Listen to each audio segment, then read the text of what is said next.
Welcome back, everybody. We're going to continue to talk about the NAR settlement update in these short videos. As the courts continue to fine-tune the elements of this settlement, let's take a look at what we can start to do now. Currently, the settlement has moved the date from mid-July up to August 17th, when we have to abide by the changes in buyer agency and agreements.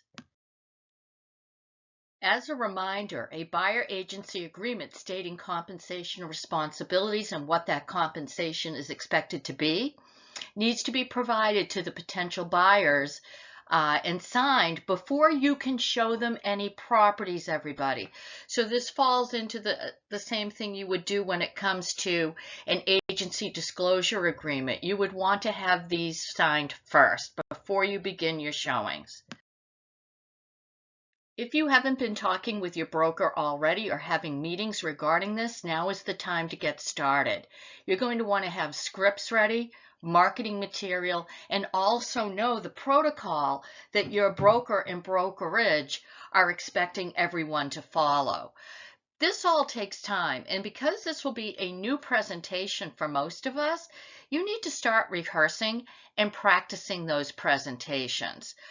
It is extremely important that we stay positive and that we always remember that buyer agency compensation has always been negotiable, everyone, and the buyer representation agreements are already in play. They haven't been used by all agents and brokerages, but there is one that exists.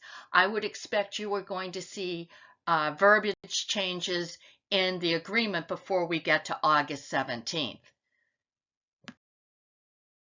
We need to start educating the consumer about your value.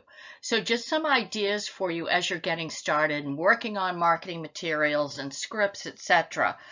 You want to be proactive. So you want to be able to show the buyers why they need you at this point in time and what your actual commission is. I really feel strongly this should be on your website, simple breakdown of the commission, and typical buyer's costs built trust. If they understand what they're going to be charged and it's not something that's a variable, that will help.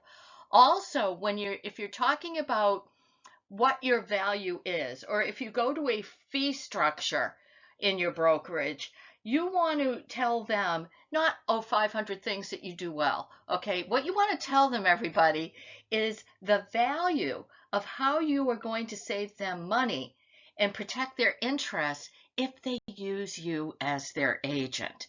The listing agent is not going to protect their interests in the manner that you would. Key number 2 is basically we're going to have to kick it up a notch. Sit back and take a good look at your service. What are you providing for both buyers and sellers? And are there things that you can do to improve or better communicate? One thing I want to say here regarding your value and marketing is you might want to start to take a look at any testimonials you have. For example, for someone now to read, oh, Deb Bailey was a great agent to work with. We loved her.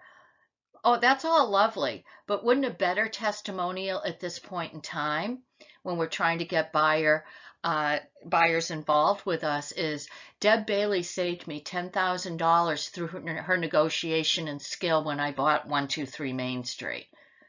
Understand the difference? So start to take a look at things like that and how you can use those. Be up to date on your markets. Learn more about the school system, stop by the town halls, refresh yourself, know your market so that you are the expert. Bring that team together. What's your valuable team? Definitely you need to call and have a coffee with your mortgage brokers that you work with. What are changes in the mortgage market right now regarding services, products, interest rates, things that are available for first-time buyers, etc., and their ideas and what they can do to help buyers absorb any closing costs, including agent fee, that is required for the transaction. And talk to your attorneys, your closing attorneys. We all know everybody should be represented by an attorney. This is one of the biggest transactions in anyone's life. But pick their brain for taglines and things that you can be using when you're speaking with buyers, but you also want to have people in your wheelhouse that are going to be available to help the buyers and know the systems, know the changes in your brokerage and how this is all going to work. Most important, you need to practice because you need to present yourself with professionalism and confidence. If it appears that you're shaky about what you're trying to purvey to a buyer, and it comes across that way, they're going to be hesitant about using you. So it's fine if we don't know an answer to a question, but boy, when you're talking to your buyers and convincing them and reviewing that buyer's agreement, be sure you're doing it with the utmost professionalism and confidence. Again, my name is Deb Bailey. I am the President and Director of Education here at New England Real Estate Academy, and I appreciate you joining me again today. Stay tuned. We'll be sending more out.